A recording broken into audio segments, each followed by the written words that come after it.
Vamos a nuestra siguiente entrega, nuestra siguiente clase en la serie Temas de Torá, un tiempo para seguir escudriñando, seguir entre líneas, entre expresiones, entre palabras, y entre libros, una instrucción, también una aplicación espiritual para nuestras vidas hasta el día de hoy en la Torah. Imagínense cuánto hemos hablado, ¿verdad? Ese sistema antinominista que dice que ya todo esto ya no sirve, ya y dejar tanta riqueza que año tras año puede seguir edificándonos y enseñándonos muchas cosas, para irse a puras teologías tan torcidas hoy día, no tiene ningún sentido. Entonces, por eso la Torah, pues bueno, sigue siendo de verdad un gran instrumento del Creador, yo creo, para todos nosotros, ¿verdad? Y seguir aprendiendo. Bueno, voy a acercar un poquito por aquí el chat, a ver, para que los hermanos que estén ahí está en Facebook, estén viendo el chat. Tengo 2 chats aquí encimados. Muy bien. Vamos entonces a nuestro libro que estamos estudiando, Sefer Bemidbar, el libro de En el desierto, en la estepa. En la estepa. Dicen por acá que se corta. No creo que se corte. Hoy día no estoy usando Waze IQ. Casi estoy usando solamente para YouTube la subida, así que yo creo que va a estar muy bien en la transmisión. Ahí están dando consejos. Los hermanos que tienen problemas pueden cambiar de navegador, así es, o de equipo si es el caso. A veces el internet en cada casa que suele fallar mucho.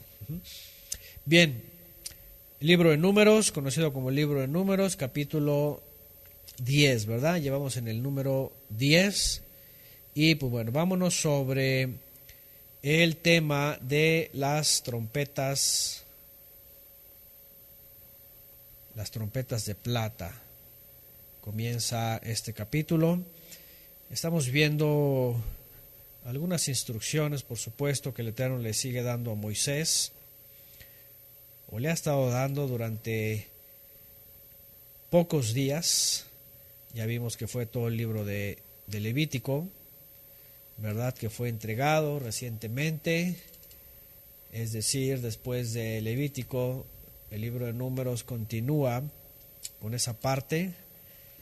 Y Números capítulo 10, de entrada tiene el asunto de las trompetas de plata.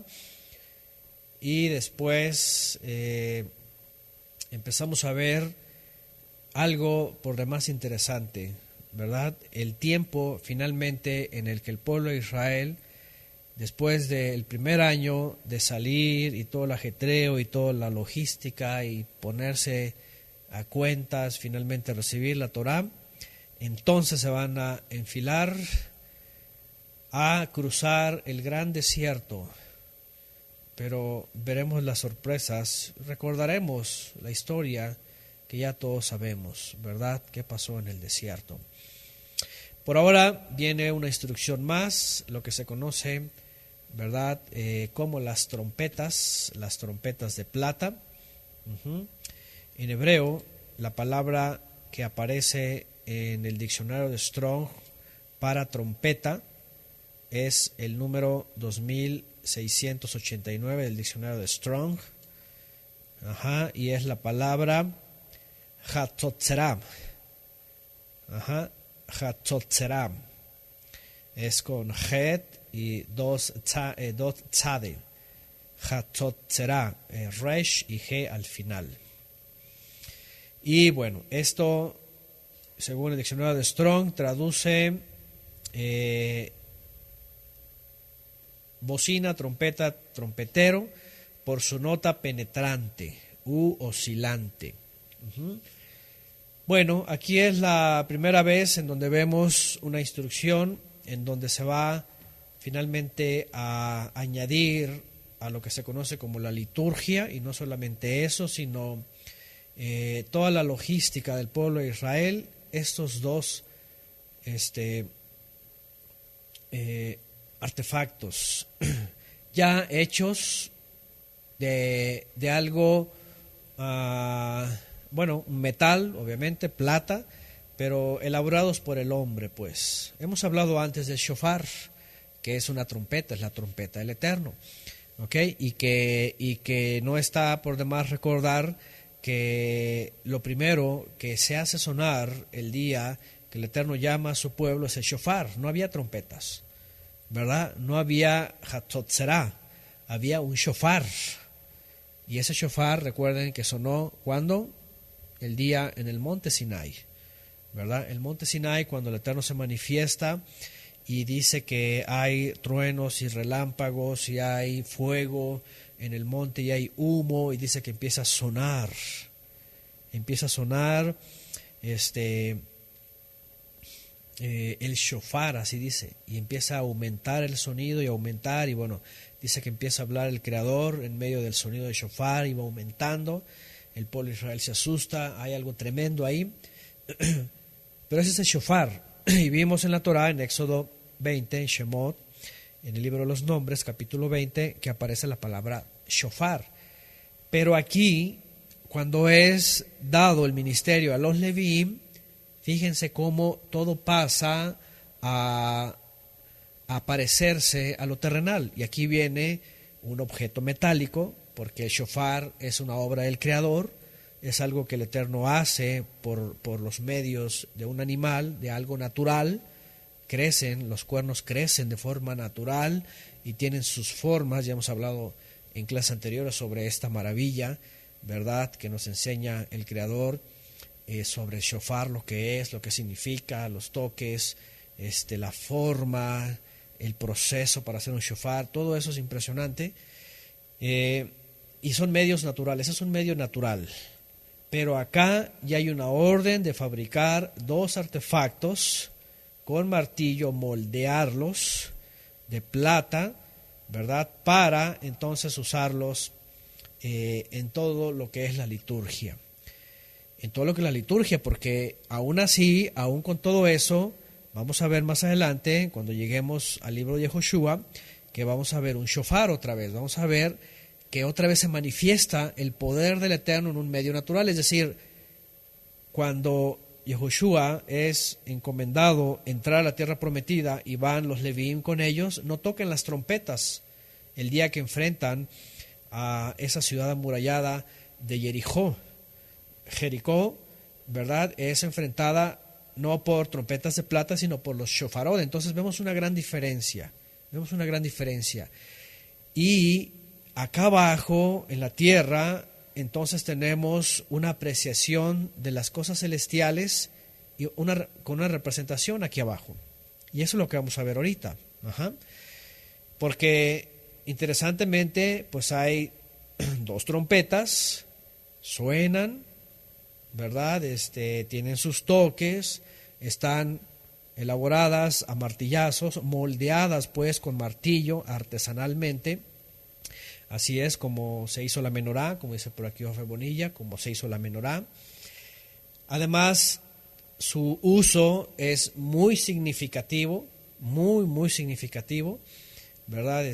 Porque no solamente es para la guerra, a veces se cree que son para la guerra nada más, ¿no? Era para todas las convocaciones, era para avanzar, para retroceder, para la guerra, así para muchas cosas, y para hacer mover el campamento también, para hacer que el pueblo de Israel se moviera, es decir, para anunciarle el tiempo del movimiento, el tiempo de las convocaciones, etc. Hoy día, obviamente, este mandamiento no es vigente porque era exclusivo para los Levíim, era en el santuario, era para asuntos relacionados exclusivamente en los lugares y toda la liturgia. Hoy día, cuando hablamos de festividades y cuando tocamos el shofar, recuerden que lo hacemos a manera de remembranza, ¿verdad?, recordatorio, y usamos el shofar de carnero, el shofar de macho cabrío o de kudú. Hoy día ya, mientras animal sea kosher, se usan, ¿verdad?, para lo que nosotros llamamos las convocaciones sombra profética, ¿no? Y se usa en Shabbat. También ahorita vamos a ver los usos que se le daban. Y dice aquí, ahorita vamos a empezar a leer su aplicación, ¿no? ¿Qué significa cada cosa? Vamos a ver. Dice, Números 10, verso 1, dice, el Eterno le dijo a Moshe, habló a Moshe y le dijo, hazte 2 trompetas de plata, las harás labrada a martillo y te servirán para convocar a la asamblea, dar la señal de mover los campamentos. Ahí está. Y dar la señal para avanzar. De hecho, la palabra que aparece aquí en hebreo, ¿verdad?, de campamentos, en realidad no habla de campamento. Bueno, la palabra masá, más bien habla de partir, de moverse, ¿verdad?, de marchar. Entonces dice, lo vas a usar, dice, para dar señal, para convocar y dar señal, y además para marchar, para moverse, para lo que se conocen en unas versiones que dicen las jornadas de Israel, para el momento en que se tienen que mover. Ahora, todo esto, por supuesto, lo vamos a leer aquí, literalmente, ¿verdad?, lo que hacían, pero nos va también a dar mucha significancia en nuestras vidas, ¿no? Algo que tiene que ver con cosas muy significativas para nuestra vida espiritual. Sigue diciendo, cuando se haga sonar a ambas, sonar, tequía, aquí aparece el sonido de tequía. Ahora, la tradición judía se basó en gran parte de este texto para hacer alusión a los toques de shofar que hoy día se conocen tradicionalmente, como tequía gedolá, shebarim y teruá.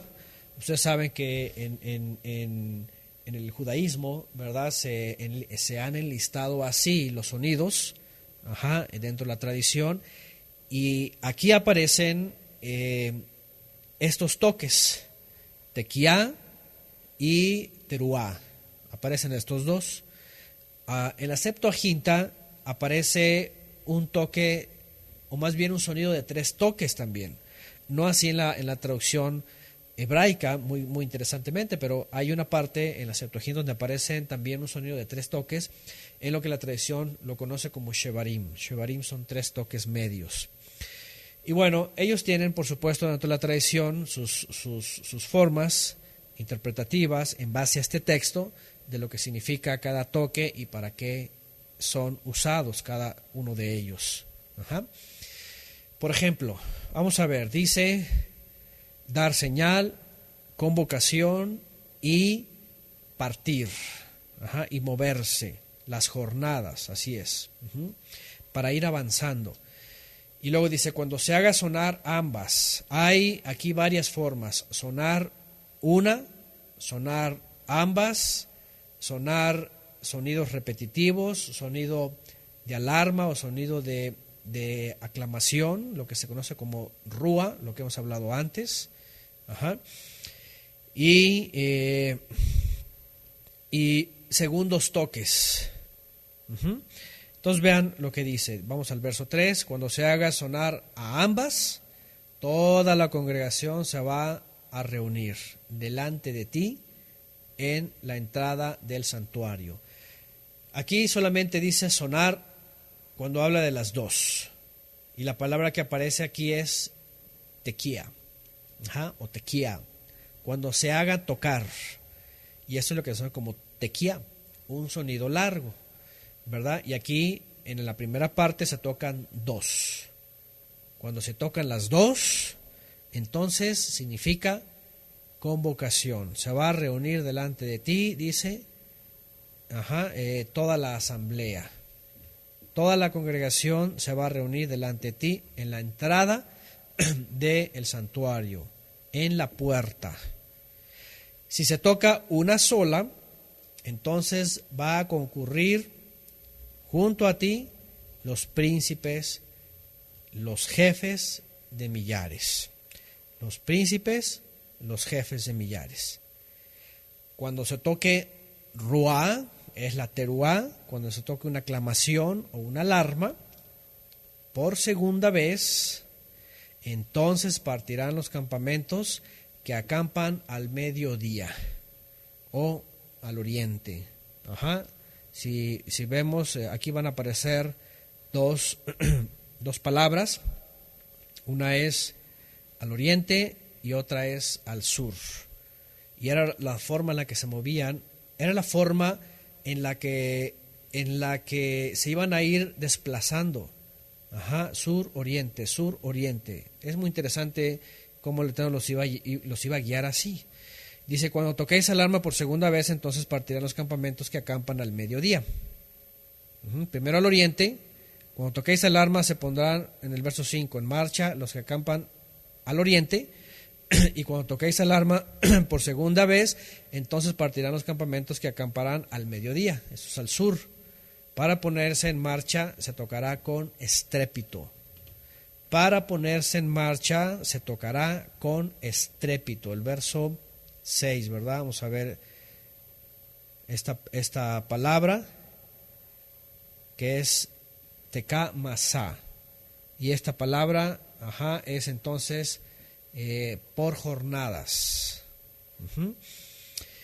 Ahí está la palabra teruá de 7321, clamor, aclamación de alegría, grito de batalla, especialmente clarinada, toque de trompeta, como alarma, aclarar. Eso es lo que se conoce como teruá, ¿verdad? Alarma, aunque no se especifica cómo era, obviamente, un sonido de alarma, de aclamación, estruendo, grito de guerra, júbilo, un sonido repetitivo. La tradición judía lo tradujo como toques cortos, diversos, por lo menos 9, según ellos, ¿no? Dice más adelante, 7, pero para reunir la congregación tocaréis sin estrépito. Ahí está, verso 7, ¿verdad? No con el sonido de la alarma. Ahí está. Cuando haya convocación, no se va a tocar con el sonido de la alarma. Qué interesante, solamente en Yom Teruá era el único día que se hacía con aclamación, con esta alarma, con la teruá, o según esta versión, con estrépito. 8. Los hijos de Aarón, los ministros, tocarán las trompetas que serán para vosotros estatuto perpetuo en vuestras generaciones. En vuestras generaciones. Dice 9. Cuando entréis en guerra en vuestro país contra el enemigo que os ataca, tocaréis las trompetas con estrépito. Ahí está, con ruá, aclamación, alarma. Y se os recordará delante del Eterno vuestro Elohim, y seréis salvos de vuestros enemigos. Asimismo, en vuestros días de alegría, en vuestras solemnidades señaladas, y en los principios de vuestros meses, en Rosh Hodesh, tocaréis las trompetas durante vuestros holocaustos y sacrificios de vuestras ofrendas de paz, y os serán por memorial delante de vuestro Elohim. Yo soy el Eterno vuestro Elohim. Y aquí se añade todavía más. No solamente entonces era para llamar a Israel, o para llamar a los príncipes, o para moverse hacia el norte, hacia el oriente, o hacia el sur, sino que también aquí se añade, aparte de la guerra y aparte de todo esto, para los días festivos. Verso 10, asimismo en vuestros días de alegría. ¿Cuáles son los días de alegría? A ver, ¿cuáles son los días de alegría? Dice, en vuestras solemnidades señaladas, en los principios de vuestros meses, tocaréis durante vuestros holocaustos y sacrificios. Bueno, obviamente estamos hablando aquí de los días festivos, de los días que son nuestra alegría, bueno, son los días festivos, ¿no? Hay una diferencia, porque dice primero en vuestros días de alegría, coma, no sé si las versiones todas dicen así, o quiere decir en vuestros días de alegría, que son las solemnidades señaladas. Ajá. Dicen algunos, bueno, los días de alegría son los Shabbatot, los vas a tocar en el día de Shabbat, por eso en el día de Shabbat también se toca. De hecho en la Torah ya aparece que el día de Shabbat se tocaban las trompetas, ahí dice, ¿verdad? Al principio. Ajá. Entonces, era casi obvio, dicen algunos comentaristas, que se refiere aquí a los días de alegría, a los días de Shabbat. Ajá. Luego, vuestras solemnidades señaladas obviamente son los Moedim, que son las citas santas anuales. En los principios de vuestros meses, esto aquí aparece por primera vez, dentro del rango de importancia litúrgica, podríamos decir, de importancia festiva, el Rosh Hodesh. Como dice por aquí Mailing, siempre la pregunta que se hace aquí es, a ver, ¿es un mandamiento observar el Rosh Hodesh, o es un mandamiento, o es Mikra, es Mikra y Kodesh, es una Mikra, es una Moed? No, en realidad no aparece en Levítico 23 ni en ninguna parte de la Torá algo como apartar el Rosh Hodesh, como santificarlo, como una Moed, como un Shabbat, no aparece como eso. Aquí es la única parte en donde se menciona como algo para tocar el shofar. Ajá. Y no necesariamente se celebra, se festeja o se guarda, aunque tampoco, yo siempre le he dicho a los hermanos que me preguntan eso, yo no les digo, no se puede hacer, no haga nada. Yo lo que les digo es, la Torah no lo ordena como Shabbat, la Torah no lo ordena como una Moed, la Torah no lo ordena como una Mikra. Sin embargo, en Levítico al menos sí se señala aquí, en Números sí se señala aquí como un recordatorio. Es decir, en este caso tocar la trompeta de plata para anunciar el inicio de los meses. Es la única. Ajá. Obviamente, cada quien tiene libertad. Si alguien dice, no, ¿sabes qué? Aunque no venga en Levítico 23, pero yo quiero que sea un Shabbat y yo quiero que sea una Moed, bueno, es una decisión que está haciendo la persona, pero no es un mandamiento. Lo digo porque yo sé que hay grupos, porque yo lo he sabido con tiempo anterior, sobre todo los de, ¿cómo se llaman esto? Hay varios grupos hoy día, ya hay de todo, ajá, pero hay unos grupos que dicen, bueno, es que han mezclado entre los calendarios cumramitas y los esenios y no sé qué tantas, y que la luna oscura y la luna negra, ¿verdad? Y no sé qué tantas cosas revueltas ahí, parte mesianismo y parte sionismo y quién sabe qué, enseñan el calendario, el famoso Shabbat lunar, y que la luna oscura y que no sé cuánto, y ellos observan el Rosh Hodesh como una cita santa, incluso es Shabbat, para ellos es Shabbat, así como que lo separan. Ajá. Y a veces es un día, a veces son 2 días del mes y todo este asunto, y es un enredadero. Ajá. Ya hemos hablado de esto antes, ya lo hemos mencionado antes, y regularmente a veces algunos me preguntan por eso, ajá, porque creen que se debe de guardar, y lo que yo digo, lo siento, pero en la Torá ni en los profetas veo que sea una Moed, ni tampoco veo que sea un Shabbat. Lo único que vemos aquí en ese libro, en el libro de Números, es que se tocaban las trompetas, En el caso de nosotros, del día de hoy, lo único que podemos hacer es hacer esa separación, ¿no?, entre un mes y otro. Aquí regularmente lo llegamos a hacer en vivo. Cuando nos toca, por ejemplo, que comienza el mes en Shabbat, tocamos el shofar. Ajá. En Shabbat también tocamos el shofar, y algunos están acostumbrados a tocar el shofar cada Shabbat, y está bien. Ajá. Entonces, aquí están preguntando a Luis Rivera dónde encontró esa luna oscura. Está muy interesante aquí el gráfico que ponen ahí. Bueno, ahí está la luna negra y todas esas cosas que hemos hablado antes.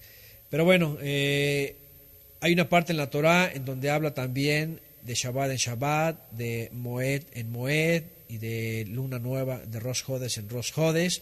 Dice, vendréis y santificaréis, ¿no? Ahí también habla como que con el paso del tiempo, a partir de aquí, del libro de Números, el tocar las trompetas, incluida, en este caso, el novilunio o el inicio del mes o el Rosh Hodesh, se convirtió posteriormente como en algo que se santificaba ya por default. Se entraba el mes y se tocaba la trompeta o se tocaba el shofar. Hoy día, como yo les digo, y una vez más se lo vuelvo a repetir, cada quien es libre. Si alguien quiere decir, no, pues para mí es Shabbat y es Moed, bueno, cada quien. Yo lo único que veo es que se hacía sonar en el Rosh Hodesh. Y bueno, por ejemplo, aquí pone el Salmo, ya hemos hablado antes del Salmo, ¿no? Cuando se habla de ese tiempo de Rosh Hodesh, en el día señalado, ahí se refiere, ¿verdad? Específicamente, y como habla de fiesta, ahí se refiere específicamente a Sukkot, exclusivamente a Sukkot. Bueno, y dice, lo constituyó como testimonio José cuando salió de la tierra de Egipto. Se oí lenguaje que no entendía. Dice, acá no sé si pusieron otro texto aquí aparte, pero bueno. Entonces, como les decía, parece que, bueno, al menos este salmo está hablando definitivamente de Sukkot. De Sukkot.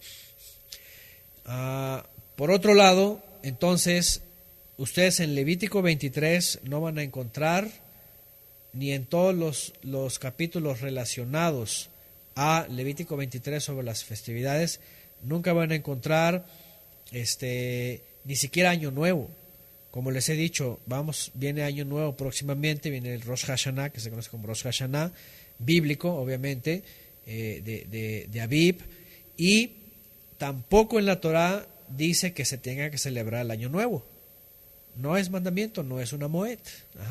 Por eso cuando llega este día y nosotros decimos, bueno, vamos a tener una reunión, no quiero que lo vean así como algo, así como que solemne, así como que wow, el año nuevo, así como lo hacen los paganos con Jano, ¿verdad? Ya saben, el 1 de enero y es todo, ¿verdad? Un festejo. No, aquí simplemente se hace la separación, comienza el mes primero, comienza el nuevo ciclo festivo y es un tiempo de reflexionar, un tiempo a lo mejor de sí, tener alguna pequeña reunión, pero no es pues como Pesach o Matzot, ¿no? No es como Shavuot, no es como Yom Teruah, no es como Sukkot, no es como Yom HaKippurim, no es como Shmini Atzeret. Entonces, cada mes simplemente cuando se habla de santificaréis o que santificaban el Rosh Hodesh era hacer la separación, hacer la diferencia del inicio del mes. Bueno, preguntan por acá Humberto Cabrera del Salmo. No, el Salmo se refiere a Sukkot, porque se refiere a, dicen por acá, a ver, como dice el día de nuestra fiesta, como habla de fiesta, Sukkot es el día que se refiere como Hag. Son los únicos, acuérdense que todas las ¿cómo se llama?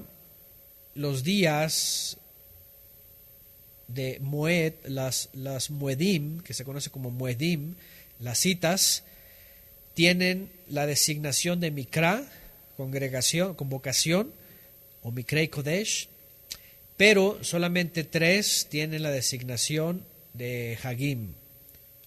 3 tienen la designación de Hagim, y esa es Matzot, Shavuot y Sukkot. Y las únicas 2, básicamente, que caen cuando, y es que ya aparece en la luna, cuando dice hacer sonar el shofar, en la luna llena, en hebreo la palabra kisé, que aparece ahí, tiene que ver con cuando la meorá está en su máximo esplendor, bien iluminada. Ajá. Bien iluminada y es fiesta. Ajá. Entonces, seguramente se refería ahí en ese caso a Sukkot. Bueno, ¿qué más? Entonces, bueno, ahora vamos a retomar un poquito lo que acabamos de leer para digerirlo mejor, porque hay varias cosas que las cuales hay que hablar aquí antes de irnos mucho más adelante. Tenemos, número 1, 2 trompetas, y 2 trompetas que son de plata. ¿Qué significa esto? El número 2 siempre tiene una alusión muy interesante en la Torah. El número 2 hace alusión a testigos. Número 2 hace alusión a testigos. Ajá.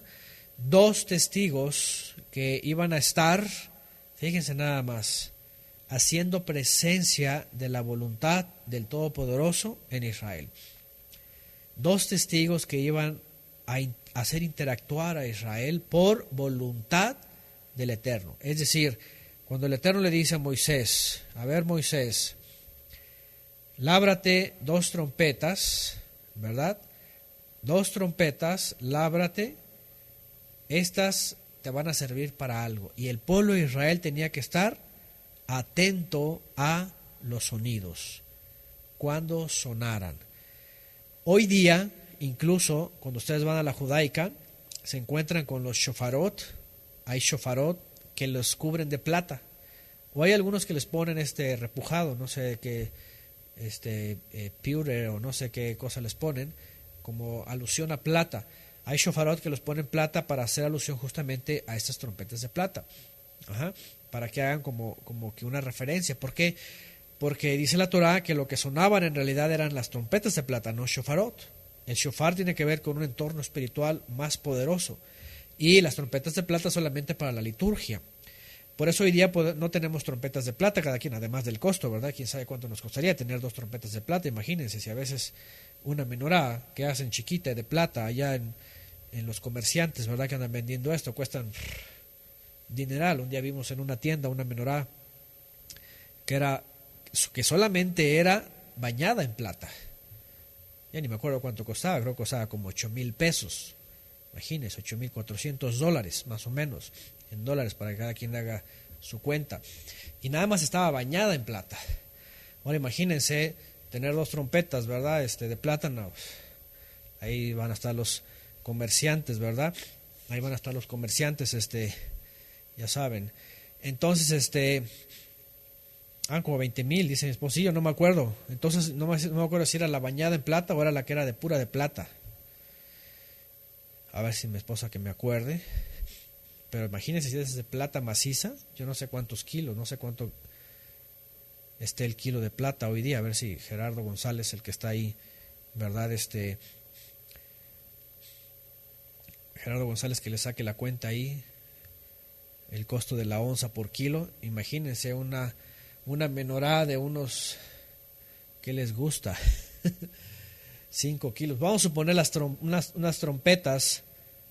¿Qué te gusta? 2 kilos por trompeta, 4 kilos. A ver, según la onza, ¿cuántos son?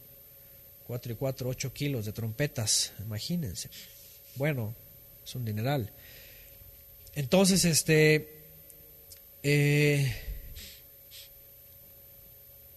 2 trompetas, la plata. ¿Qué significa la plata? La plata, hay un salmo que hace alusión, la plata a la Torah, ¿verdad? Que hace alusión a que es como la plata, que es como la Torah. Acuérdense que hay un concepto también de plata, incluso en algunos países se hace alusión a esto, que habla de riqueza, habla de plata, de dinero, ¿verdad? Aquí en México es más común usar el calificativo de lana, ¿verdad? No traigo lana, como de las ovejas, ¿no? Dinero, cash, money. En otros países hacen la alusión a plata, porque se hace una alusión también en la escritura de riqueza, ¿verdad? De riqueza.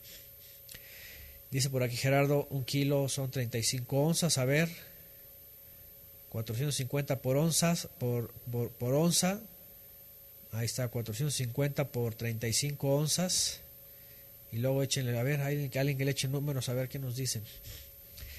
Bueno, cuando dije cash, ya luego por ahí se acordaron, ¿verdad? Del apostolobo que anda por ahí. Bueno, en Colombia se llama plata el dinero, así es. Hay lugares, ajá, no traigo plata, o ese fulano tiene mucha plata, ¿va? En Taxco se consigue más barata, ese por acá, sí. Bueno, aquí está ya nuestro hermano contador y su esposa, 15,750. Ahí está. Serían por dos. A ver si me ayudan. Imagínense, los orfebres estarían muy, muy ricos. Ahorita el Cash y Luna estuviera muy feliz, ¿verdad? Vendiendo trompetas de plata a todos sus feligreses. Bueno, es bastante dinero. Es bastante dinero, ¿verdad? Ahí está. Bueno, son como $700 en total, ¿verdad? $700. Más o menos ahorita el dólar que está aquí. Por cada trompeta, imagínense. Entonces sería el doble, por supuesto. Ahí está. Entonces serían $1,500 por las dos trompetas de plata. Ahí está, $1,500. Bueno, pues es bastante dinero. Ahí está. Entonces, ahí está Luis Rivera ya haciendo negocio. Luego, el Arbano vendiendo trompetas. Pero bueno, imagínense lo que significaba esto, ¿ok? Ahora, a lo que voy es, efectivamente, la plata tiene un costo y hace alusión hoy día a la riqueza, en un sentido, ya sé que el oro es más caro, pero en la Torá hace alusión también a la Torá como riqueza, como si la Torá fuera riqueza, es decir, vamos otra vez al punto. Dos trompetas, está haciendo alusión a dos testigos que hablan, que suenan, hacen el sonido, representan la voz del Creador, así como lo dijimos con el shofar, aquí en la tierra de la voluntad del Padre. Y esos dos también hace alusión, si es la riqueza de la Torá o la Torá más que la plata. ¿Quién son esos dos testigos? Por supuesto, aquellos que hablan la palabra del Eterno, la palabra escrita y la palabra viviente, que es Yeshua. La Torá y Yeshua son ambos, ¿verdad? Estas dos trompetas. Es la alusión que tenemos aquí profética. Ahorita vamos a ir más para allá, ¿verdad? Entonces, hazte dos trompetas de plata, las harás labradas a martillo. Las harás labradas a martillo, también ya hablamos de esto cuando se hace la menorá, que también representa Mashiach. Labradas a martillo, el golpe, ¿verdad? Que hace alusión, ¿verdad? A los sufrimientos del Mesías, todo esto, porque también la palabra del Eterno que va a salir, vean, de esas platas labradas, van a venir a nosotros, no como suenan, ¿cómo se llaman? Las flautas. No como suenan las flautas. Ya saben, las flautas, un sonido suave, ¿verdad? Delicado, ligero, agradable al oído.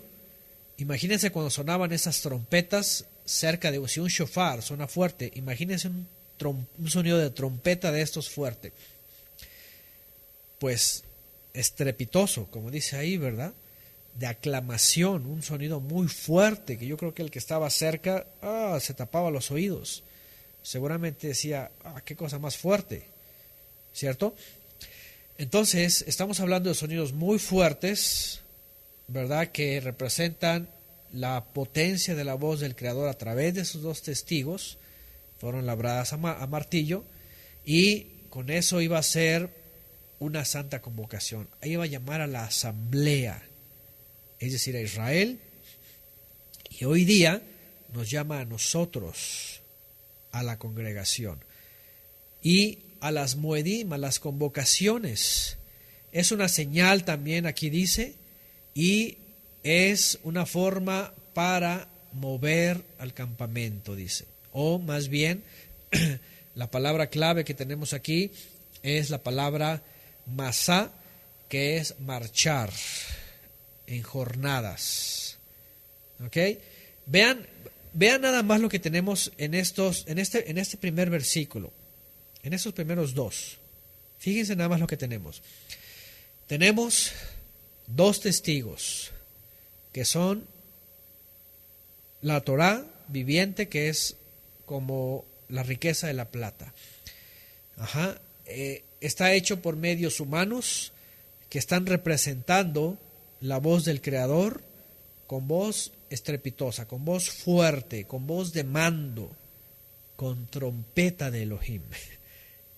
Ya me estoy enfocando, ¿verdad? El sonido de la voz de Yeshua, ese sonido, cuando es manifestada la Torá, suena y llama a convocación. Cuando viene Yeshua, también suena y llama a convocación, llama a santificación, llama a mover el campamento. ¿Qué pasa cuando viene Mashiach finalmente y se unen estas dos trompetas? Miren que cuando sonaba una, ¿qué pasaba? Dice la Escritura. Cuando sonaba solamente una, ¿qué hacía? Convocación de los principales. Todo el tiempo que hubo Torá, que no se había manifestado el Mesías, era la convocación de los príncipes, especialmente de los príncipes de Judá. ¿Qué les parece? Los príncipes de Judá. Gracias, Jos-Al. Ahí está Proverbios 2, del 2 a 5, haciendo estar atento tu oído a la sabiduría, si inclines tu corazón a la prudencia, si clamares a la inteligencia y a la prudencia dieres tu voz, si como a plata la buscares. Ahí está, por ejemplo, un proverbio, ¿no? Hay un salmo que hace alusión a la palabra con la plata. Entonces, antes de que viniera Yeshua, estaba sonando la Torá para instruir a Israel, pero convocando a los líderes. Ahí dice, lo acabamos de leer, cuando haga sonar, dice, ambas a toda la congregación, pero cuando suene solamente una, solamente vas a llamar, dice, a los príncipes, a los jefes de millares de Israel. Es José Madero. Ok, José Madero es el que está como Jos-Al. Gracias que se identifique, porque a veces no sé quién es. Entonces, fíjense qué interesante. Las cabezas de millares. Es muy interesante porque eso es lo que vemos desde Moisés, ¿verdad? Desde Moisés o desde Abraham, que fue empezado el liderazgo y fue dado después a los Levíim. Ellos son los que hablaban por medio de la Torá y daban instrucción. Ellos eran los que encabezaban a los millares. Cuando viene la otra trompeta y suena, ¿qué les parece?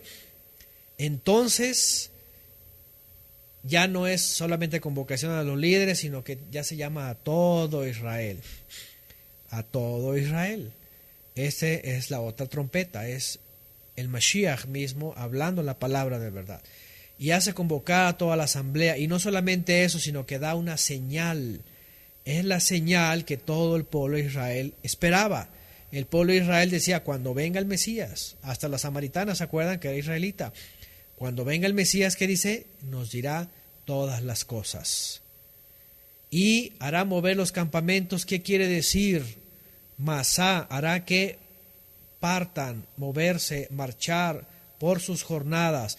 En aquella época, vamos a ir viendo en el libro de Números, cuando sonaban entonces el pueblo de Israel por sus jornadas al oriente o hacia el sur, las tribus que estaban ya sea al mediodía, al sur o ya sea al oriente, se movían para ir avanzando hacia la tierra prometida. Eso fue durante todo ese tiempo. Pero cuando viene el Mesías, ¿qué es lo que él hace? Da señal a los líderes y a toda la asamblea para mover el campamento. ¿Hacia dónde se mueve el campamento? ¿Hacia dónde se mueve Israel cuando viene Yeshua? ¿Se acuerdan? Entonces empieza a girar en torno hacia los lugares celestiales. Yeshua es esa segunda trompeta que suena como el testigo, ¿verdad? Que es la palabra más valiosa que la plata, que nos hace la señal para convocarnos y para empezar a caminar puestos los ojos en ese autor y consumador de la fe que nos va a llevar hacia la patria celestial, a la cual ya tenemos ciudadanía. pero hace falta llegar. Ahora vean lo que dice más adelante. Así dice Luis Rivera, es la trompeta de Yom Teruah. Fíjense lo que dicen más adelante, porque aquí hay algo más asombroso. Dice, cuando se haga sonar a ambas, toda la congregación se reunirá delante de ti en la puerta de la tienda de reunión. Sensacional, maravilloso. ¿Quién es la puerta de la tienda de reunión? ¿Se acuerdan que en una clase hablamos que quién era hoy día el lugar de las citas, el lugar de reunión? Hoy ya no hay una Jerusalén terrenal, hoy ya no hay un templo, no hay un santuario terrenal. ¿Cuál es el lugar de convocación? ¿Cuál es el lugar de reunión? ¿Cuál es el lugar de las Moed? Es Yeshua. Y Él es la puerta también. Y vean, cuando suenen las dos, la Torah y Yeshua, entonces nos va a hacer una congregación reunida en la puerta de la tienda de reunión, que la puerta es Yeshua. Es muy interesante, ya desde lo que viene aquí en la Torah, cómo el Padre estaba, como lo hemos visto antes. Un santuario terrenal habla del celestial, un ministro terrenal habla del celestial, los objetos terrenales hablan de los celestiales, todo lo terrenal que fue dado aquí habla de lo celestial. Las trompetas están hablando también de estos dos testigos, y esta reunión, esta convocación que el pueblo de Israel tenía, hoy se ha hecho en un lugar de reunión, en la puerta del santuario que es Yeshua. Yeshua dijo, yo soy camino, verdad y vida, pero dice, yo soy la puerta también. Por medio, y obviamente la puerta del rebaño, y él es como el pastor que está en esa puerta y está recibiéndonos. Entonces imagínense, suena la segunda trompeta, ya por sí está sonando la Torah, luego viene a sonar Él y nos hace una convocación también a todas las naciones, en esta edad de las naciones, esos 2000 años, ¿verdad? Para llegar a la tienda de reunión que es Él y cuya puerta es Él también. Bueno, en el 4 lo que ya vimos, si se toca una sola vez, concurrirán junto a ti los príncipes, los jefes de millares de Israel. Es todo lo que ocurrió en la época de Israel en el desierto. Cuando toques alarma, se pondrán en marcha los campamentos que acampan al oriente. Cuando toques alarma por segunda vez, la segunda vez, entonces partirán los campamentos que acampan al mediodía, al sur. Para ponerse en marcha se toca con estrépito. ¿Qué tal? Dice después, pero para reunir la congregación, aquí hay otra palabra, ¿verdad? Ya tenemos la plata, que es la instrucción, las órdenes, los comandos. Tenemos la palabra convocación, mikra, llamar a la asamblea, ensayo también. Aquí tenemos la palabra edá, que es asamblea, es el encuentro, es la congregación de los kedoshim. La palabra plata es kesef. Y tenemos la palabra miksha, que ya mencionamos, esta que es moldear con el martillo, así como cuando se hizo la menorá con el martillo, y esto representa el sonido de la trompeta fuerte, ¿verdad? Que es con estrépito para llamar. Todos escuchan, no hay nadie que no escuche. Las trompetas tienen una gran significancia en la Torah, como lo hemos estudiado también antes. Hablan de un juicio que viene, ¿verdad? Y tenemos la palabra masá, también en hebreo, que es marchar, jornadas, partida, moverse, cuando se mueve el campamento. La puerta de Ohel Moed, que es Yeshua, el lugar de convocación. Ahí está la ovejita, ¿verdad? Caminando. Vamos como las ovejitas, avanzando, caminando, para llegar al lugar de convocación.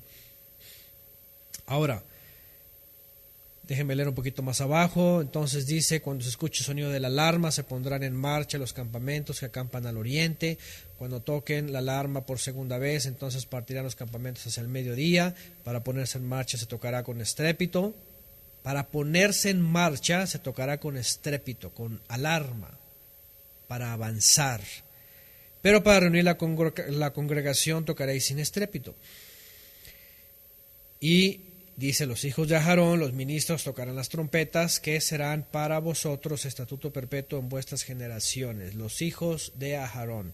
En este caso, obviamente, las trompetas de plata y todo lo que estaban haciéndonos decir a través de esta profecía era terrenal para Israel, los Levíim.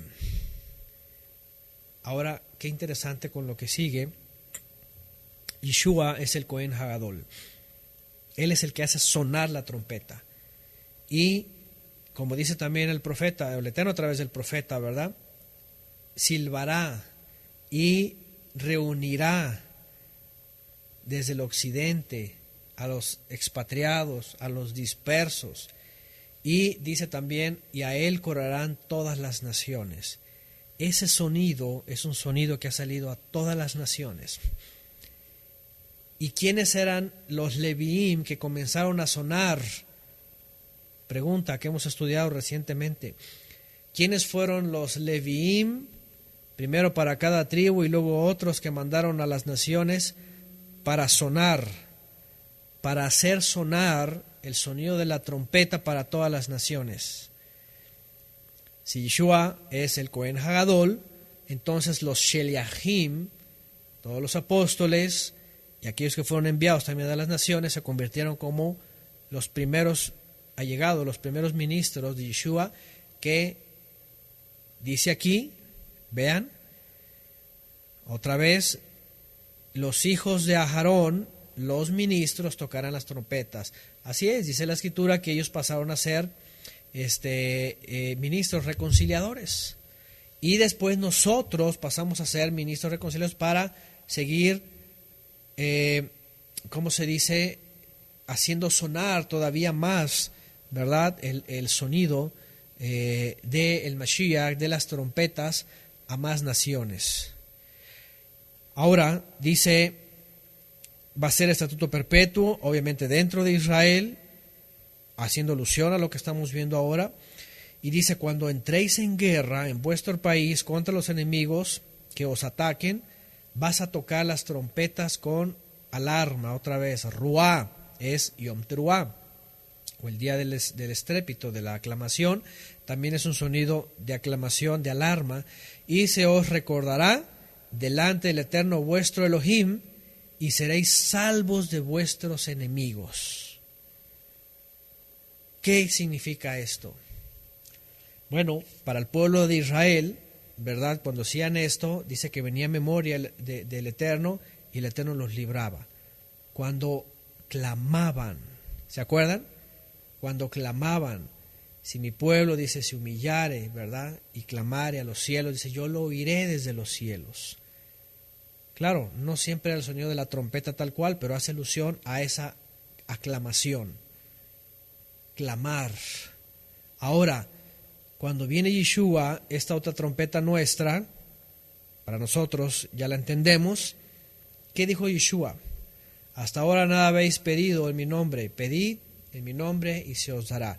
¿Qué significa cuando es puesto Yeshua como Cohen Hagadol, como mediador, como camino, verdad y vida, como la puerta para poder entrar? ¿Qué es lo que vemos entonces aquí? ¿Qué es lo que vemos? Otra vez voy a leer. Cuando entren en guerra en vuestro país contra el enemigo que os ataque, tocaréis la trompeta con estrépito y se os recordará delante del Eterno vuestro Elohim, y seréis salvos de vuestros enemigos. ¿Quiénes son nuestros enemigos? ¿Quiénes son los enemigos de Israel? ¿Quiénes son los enemigos del mundo? ¿Quiénes son los enemigos de la humanidad? Los verdaderos enemigos son espirituales, es Hasatán y todas sus huestes. Y hasta el día de hoy, por eso hace rato, ¿verdad?, que Nick pedía oración, y estamos orando por ella y vamos a interceder. Hacemos esto, hacemos tocar la trompeta. Por eso hoy día podemos orar. Digo, las religiones usan intermediarios, hasta el judaísmo usa a sus rabinos y los traen a memoria a sus rabinos y a sus jazales y no sé qué. Pero ¿qué dice la Escritura sobre nosotros? Que nosotros recurramos, dice, a través de Mashiach, al Todopoderoso, que es la trompeta que vamos a hacer sonar para recordar, para hacernos recordar delante del Eterno vuestro Elohim, y seremos salvos. ¿Qué les parece? Así dice también el Brit Hadashah, ¿verdad? Que somos recordados por medio de Él, que somos auxiliados por medio de Él, que Él es el abogado. Es como el abogado, es como la trompeta, es como ese abogado, ¿verdad? Que lo hacemos sonar para que entonces interceda por nosotros. Acerquémonos pues, dice, al trono de favor, a través de Mashiach, dice, el cual es el mediador, el cual es abogado para con nosotros, para que al momento de hacer sonar esa trompeta, entonces vengamos a la memoria del Eterno y seamos salvos. Por eso somos salvos. Por eso somos recordados por el Eterno, porque cuando Él pone a esta trompeta, a Mashiach, que completa la segunda, entonces viene la redención. Por eso Shaul a los romanos dice eso, ¿verdad? Dice que el que clamare, entonces recibirá salvación. En aquel día dice que invocare el nombre del Eterno, recibirá salvación. Y eso es lo que hacemos. Buscar al Creador a través de Mashiach, tocando esa trompeta de auxilio, de salvación, para que nosotros seamos encontrados y salvados. Jeremías 33, ¿verdad? 3, clama a mí, yo te responderé. Y muchos textos. De mañana me levanté y oré, y en mi angustia clamé, y en mi dolor te busqué, y con súplicas vine, y todo eso, todo, clamar, hacer sonar la trompeta, hacer sonar el sonido del Mesías, para recibir auxilio, dice, delante de nuestros enemigos. Y es que el enemigo todavía ahí está, como les dije, y lo he dicho en clases anteriores, aunque haya gente de veras irresponsable que diga que no, que ya no hay demonio, que ya no hay diablo, que esto no existe, que no es nada, que todo es fortuito y pasan las cosas porque pasan y que así es el mundo perfecto, están mal, están insanos mentales, espirituales. Ahí está el enemigo, ahí está el gran enemigo, aquí dice. Pero para eso tenemos este gran recurso del Mesías para hacer sonar salvación, y sobre los que están en tormento, y sobre los que están en prisiones de oscuridad, y sobre los que están, como dije hace rato, en las garras del enemigo, clamamos al sonido de la trompeta para que venga también salvación, aquellos que esperan salvación, que todavía no tienen salvación, que el enemigo los tiene atados para hacerlos morir y hacerlos destruir en la muerte eterna, porque todavía existe, aunque la gente todavía allá afuera diga que no, que ya la muerte ya fue destruida, que ya no existe nada, que todos ya son como los ángeles, todos ya están salvos, siempre salvos. No es cierto. No hagan caso a esos engaños del diablo. El diablo es el único que está interesado en decirte que ya eres perfecto, que ya no pasa nada, que ya el diablo no existe.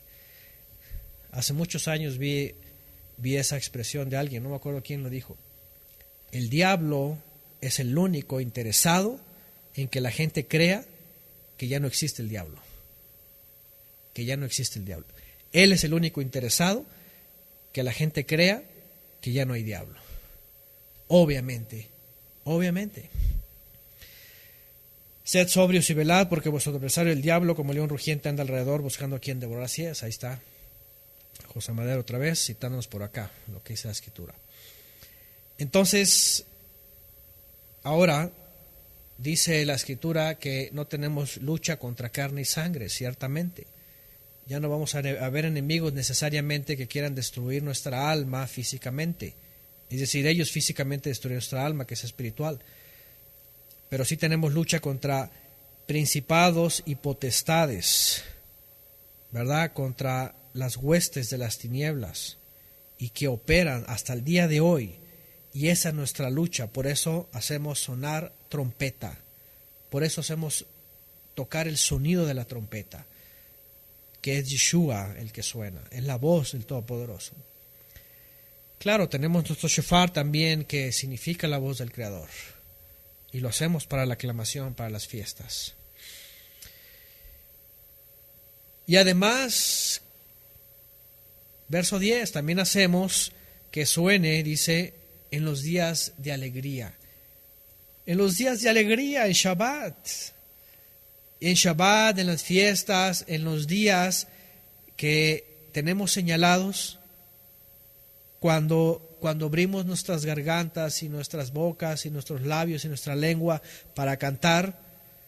Claro, le cantamos al Eterno y exaltamos a Él, pero también hacemos tocar la trompeta. Por eso está en nuestros labios el nombre del Mesías, el nombre de Yeshua. En nuestros días de alegría a sonar la trompeta, que suene el reconocimiento a la Torah, el reconocimiento a Yeshua. Las dos trompetas, hazla sonar. Quien no hace sonar esto es porque no es Israel. Quien no da el reconocimiento como trompeta, la Torah y la Torah viviente, que es Yeshua, estas dos trompetas, entonces no canta. Entonces es un pueblo que no sabe exaltar. Pero nosotros sí lo hacemos. Amén. Yo creo que por eso lo hacemos, por eso cantamos. En los días de Shabbat, en los días festivos, siempre está la Adavar, ahí tenemos, la Adavar es lámpara a mis pies, ese es sonar una trompeta. Y luego cuando contamos y mencionamos Yeshua, también el nombre de Yeshua es hacer sonar la otra trompeta. Eso es vida. Eso es estar convocados en Él, eso es estar a la puerta entrando en este rebaño que es Ohel Moed, es la tienda de reunión, es el lugar de reunión para los Kedoshim.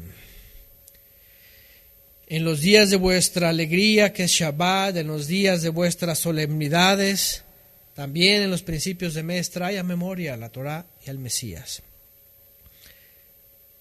El día que traigas holocaustos y sacrificios y tus ofrendas de Shalom, será memorial.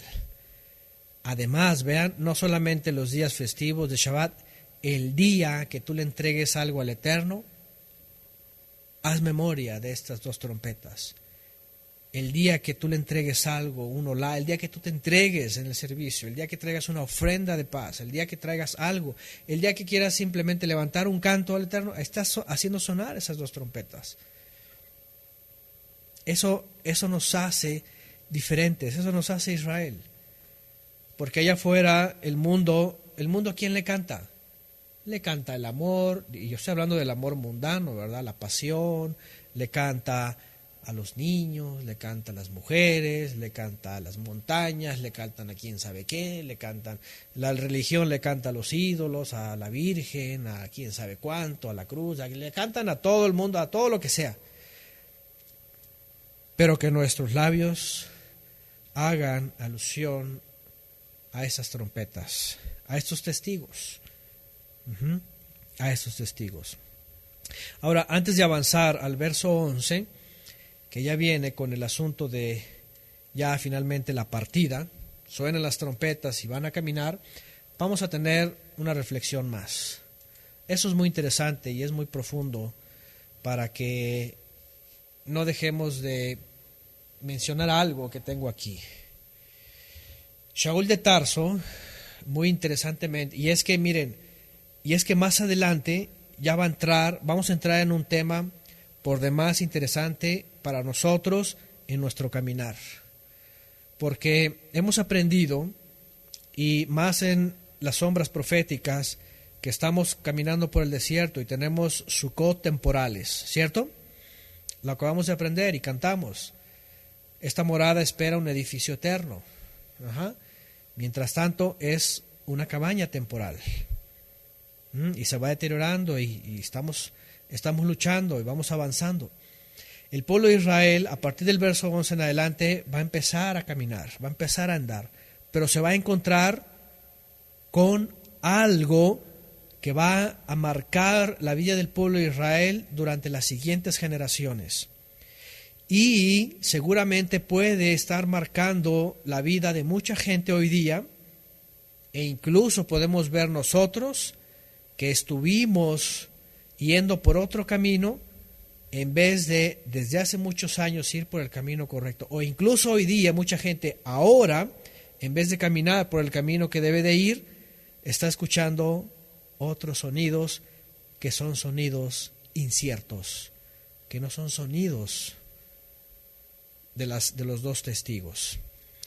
Shaul de Tarso cuando hace alusión al pasado y habla de todo esto, ¿verdad?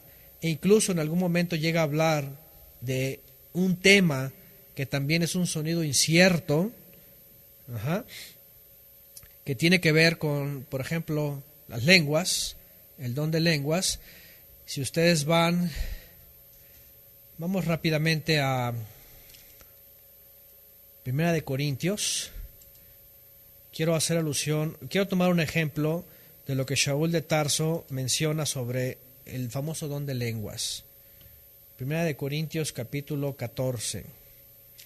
Y quiero que no vamos a leer todo, pero quiero que nos vayamos más o menos al verso, porque ahí está hablando del relajo que apareció, ¿verdad?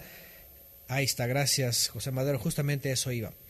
Aquí Shaul está hablando del relajo que apareció en Corinto, que de pronto, quién sabe qué ocurrió y todos ya, ¿verdad?, querían hablar lenguas y quién sabe, nadie entendía nada. Y Shaul empieza a poner orden y empieza a decir, a ver, está bien, si hay lenguas, perfecto, pero ¿saben qué? Que sea con orden, que sea con entendimiento, y si no, que hay un traductor, y si no se le entiende a nadie, mejor váyase a su casa y ahí edifíquese solo.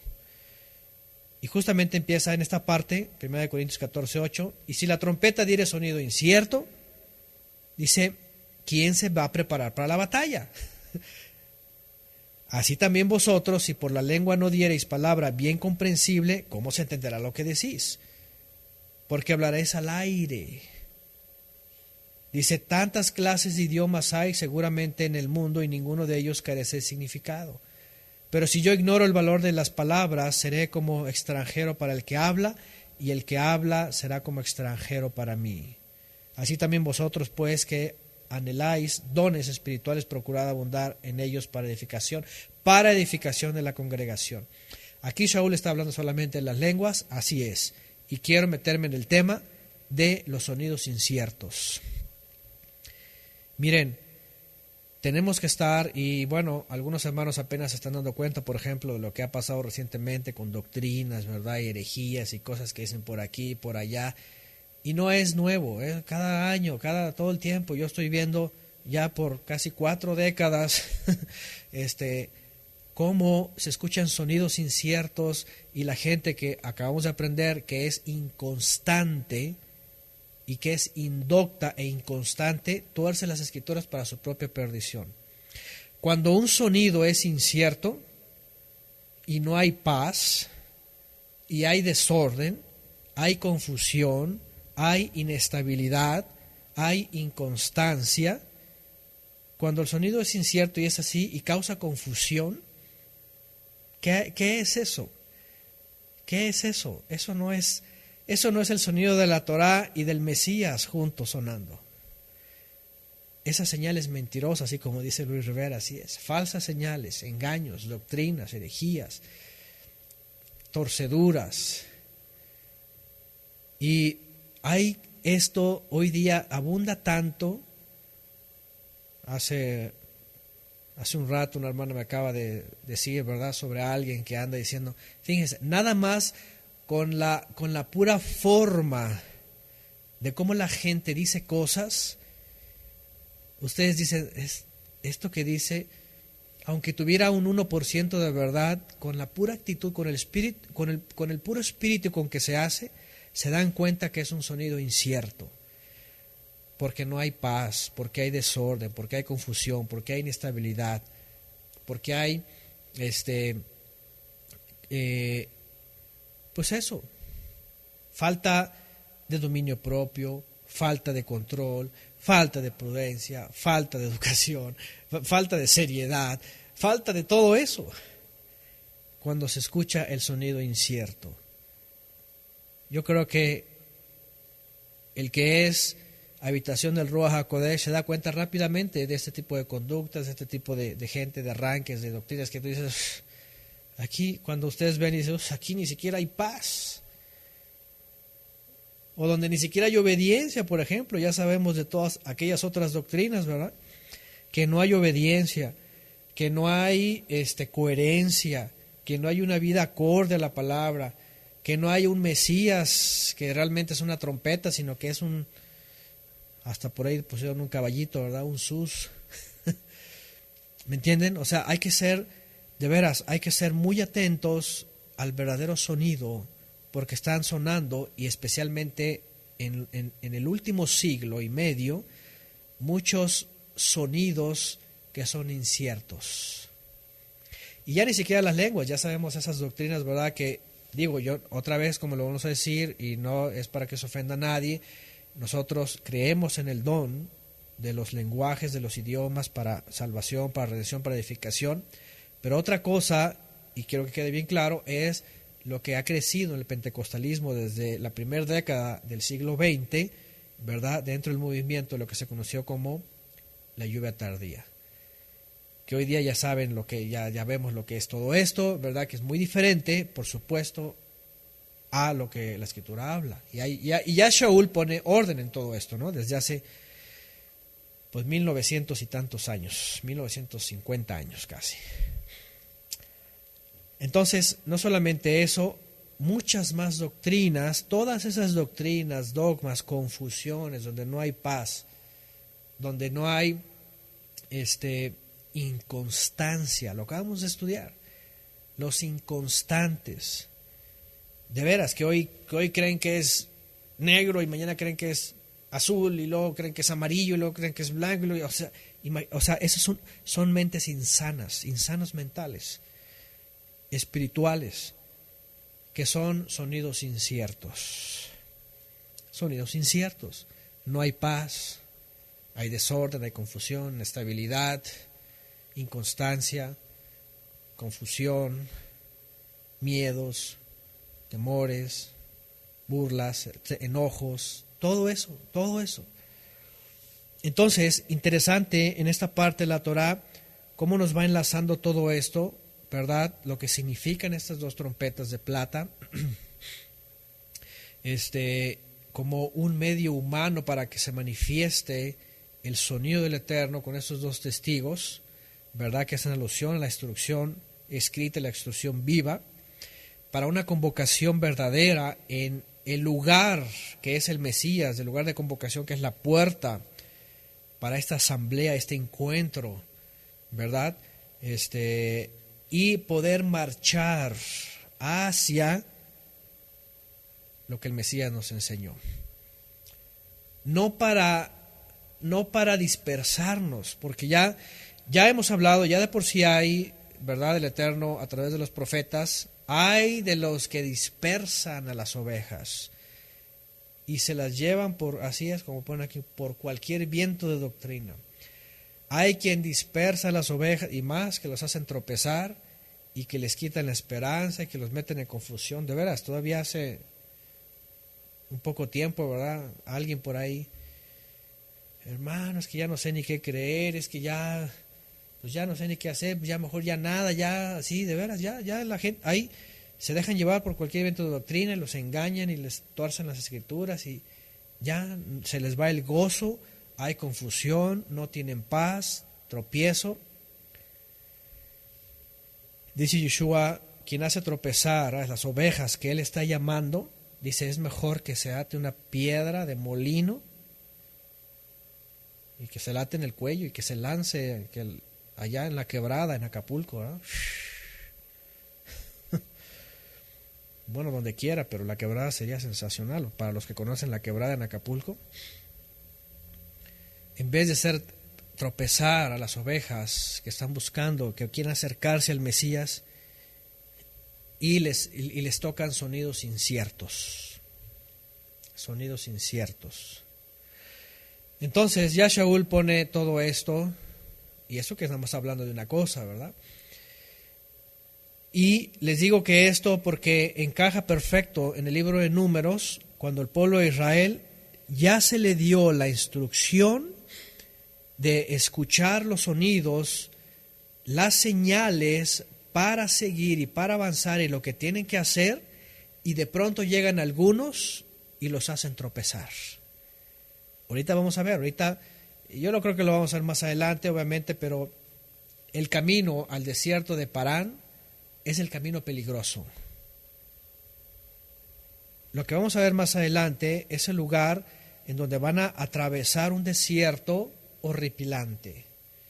los escritores, ¿verdad?, y comentaristas actuales de la antigüedad dicen que eran los lugares tan espantosos, caminos tan accidentados, lugares tan áridos de pronto, en donde las serpientes tenían el tamaño de vigas y los escorpiones de ganchos, como de esos, ¿cómo se llama?, de machetes garabatos, ¿verdad? Y cruzar ese lugar era un verdadero desafío, humanamente hablando. Y lo único que el pueblo de Israel tenía que hacer es escuchar los sonidos de la trompeta cuando tenía que moverse, avanzar y moverse hacia el lugar que el Eterno quería y seguir la nube. Ya hablamos de la nube y la columna de fuego. Nadie podía decir, yo me quedo por aquí una semanita, unas vacaciones y ahí los alcanzo más adelante. No, moría. No había forma de sobrevivir. La única forma era bajo la nube, alumbrados en la columna de fuego, escuchando las trompetas que les iba a llevar a tierra prometida. Pero hubo algunos que escucharon un sonido incierto. La tierra de Parán, el desierto de Parán, que vamos a ver más adelante, cuando el pueblo de Israel comienza a caminar, es el primer desafío. Fíjense, y hemos hablado antes, cuando vino Yeshua, envió a los emisarios y envió a discípulos en el primer siglo. ¿Qué pasó? ¿Era todo perfecto? ¿Era todo de color de rosa? ¿Ya había llegado la plenitud? ¿Ya era todo? Para nada. Para nada. No vemos perfección en realidad, vemos perfeccionamiento. Pero vemos que cada quien se va perfeccionando, pero va avanzando en un desierto y va habiendo muchas pruebas y va habiendo muchas dificultades. Y empezamos a ver el mismo caminar hasta el día de hoy.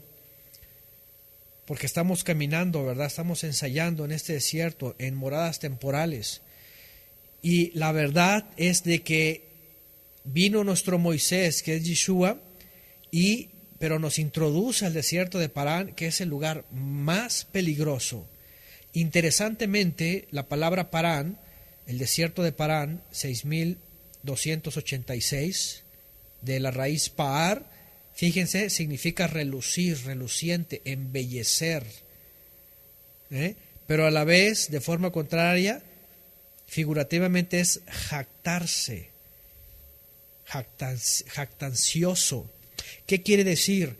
Que el desierto de Parán, ahora que ya tienen las trompetas y van a comenzar a caminar, el Eterno dice se va a embellecer con su pueblo ahí, o si no se va a jactar. Una de dos. Una de dos.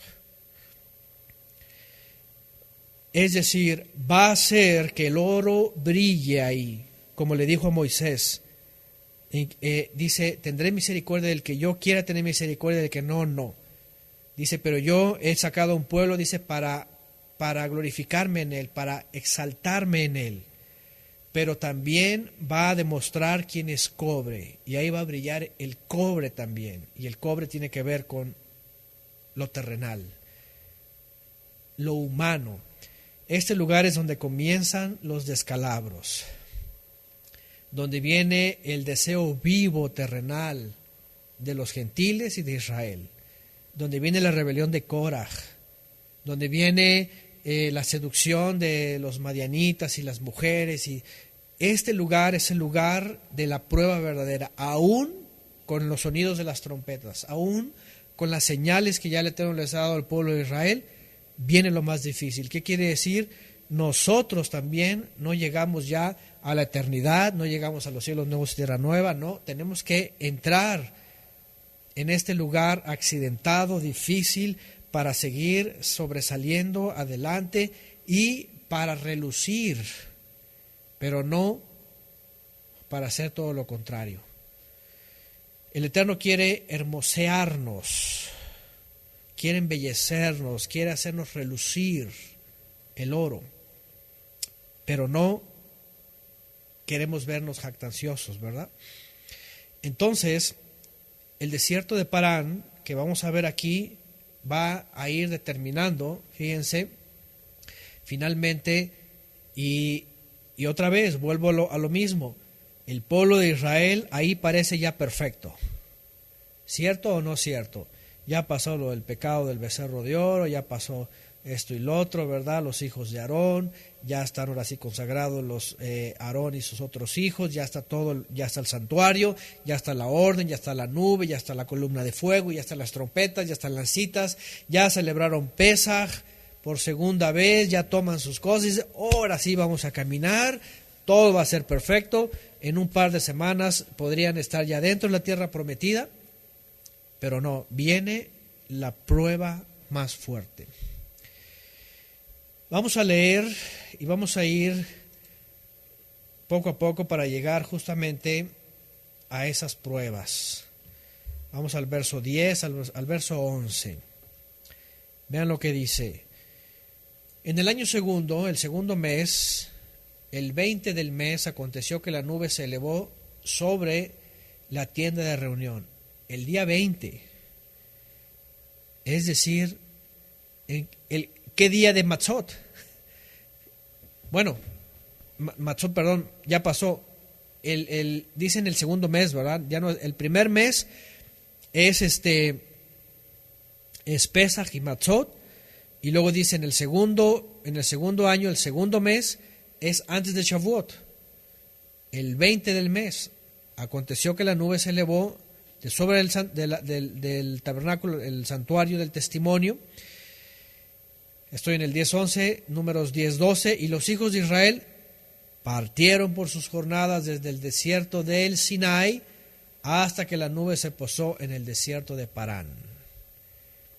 Ahí va. Otra vez, todo por orden del Eterno. El Eterno se manifiesta en la nube, se levanta. Vámonos, suenan las trompetas, órale. Vamos a caminar. Todos los Levim tomen sus cosas, tomen sus cachivaches, dicen aquí en mi tierra, ¿verdad? Sus chivas también. Cada uno su morral, sus tiendas, órale, cada Levim a lo que le es asignado. Y vamos a caminar. Oyes, ¿a dónde nos lleva el Creador? Él lo dice, vamos para allá, vamos para allá. Él lo dice, vamos. Al desierto más accidentado, al lugar más difícil. Al lugar en donde algunos van a decir, ¿sabes qué? Ya no aguanto. ¿Sabes qué? Prefiero regresar a Egipto. ¿Sabes qué? Tú quién eres, Moisés, deja yo llevarme a este pueblo. Va a llegar Coraj y va a decir, yo también soy santo, ¿y tú qué, verdad? Y vas a ver que a mí el Señor me ha levantado, y a mí el Señor me reveló esto, y ahí está Coraj. Ahorita vamos a ver más adelante todo esto. Dice, era el segundo Pesaj, así es, había pasado el Pesaj de los impuros, de hecho, se había terminado el tiempo del Pesaj de los impuros, y ahora sí, vámonos. Y dice, así partieron la primera vez, conforme al dicho del Eterno que había transmitido por medio de Moshe. El estandarte del campamento de los hijos de Judá partió primero, y ahorita vamos a ver cómo van. Aquí en este caso dice que Judá parte primero, dice, según sus ejércitos, al frente, y de su hueste iba Nazón ben Aminadab. Al frente del ejército de la tribu de los hijos de Isaacar iba Natanael ben Suar. Al frente del ejército de la tribu de los hijos de Zabulón iba Eliab ben Helón. Verso 17. Entonces el santuario fue desarmado, y los hijos de Gersón y los hijos de Merari se pusieron en marcha cargando el santuario. ¿Se dan cuenta? Fue desarmado. Ya se imaginan. Piensen como esas cámaras, ¿verdad?, rápidas que ponen, que están armando y desarmando y hacen edificios así rápido, todos los muñequitos, ¿verdad?, y moviéndose, desarmando todo, y vámonos. 18. Luego partió el estandarte del campamento de Reubén según sus ejércitos. Al frente de su hueste iba Elisur ben Sedeur. Al frente del ejército de la tribu de los hijos de Simeón iba Selumiel ben Surizadai, y al frente del ejército de la tribu de los hijos de Gad iba Eliasaf ben Dehuel. Entonces partieron los coatitas portando los objetos sagrados, y antes de su llegada ya al santuario había sido montado. Antes de su llegada ya el santuario había sido montado. Después partió el estandarte del campamento de los hijos de Efraín por sus ejércitos, y al frente de su hueste iba Elisama ben Amiud. 23. Al frente del ejército de la tribu de los hijos de Manasés iba Gamliel ben Pedasur, y al frente del ejército de la tribu de los hijos de Benjamín, Abinadán ben Gedeoni. A la retaguardia de todos los campamentos partió el estandarte del campamento de los hijos de Dan, según sus ejércitos, y al frente de su hueste iba Ahiezer ben Amisadai. Al frente del ejército de la tribu de los hijos de Aser iba Pagiel ben Ocrán. Y dice, y capitaneando el ejército formado por la tribu de los hijos de Neftalí iba Ahira ben Enán. Tal fue el orden de los desplazamientos de los Bené Israel según sus ejércitos cuando partían. Para ese entonces Moshe dijo a Jobab, hijo de Reuel, Jobab, hijo de Reuel, madianita, que es el suegro de Moisés, estamos de partida hacia el lugar de que el Eterno ha dicho que nos daría. Ven con nosotros y te trataremos bien, porque el Eterno ha prometido el bien a Israel. Y bueno, aquí entre el relato, ¿verdad?, de el orden de las tribus, de cómo van, quién comienza, y van recogiendo todo, aparece y trae a memoria la Torá a Reuel, que es Jobab, o más bien que es Yitro. Acuérdense que se habla de diferentes nombres, en este caso Jobab, que es el suegro de Moisés, ¿verdad? Que ustedes recordarán cuando sale el pueblo de Israel con Moshe, viene Yitro y lo encuentra en el camino y le da algunos consejos, y está un tiempo ahí, se maravilla y todo el asunto. Y entonces Moshe le dice, ven con nosotros, el Eterno nos ha prometido el bien, vamos y te vamos a tratar bien, todo esto, ¿verdad? Y entonces vamos a ver lo que dice él.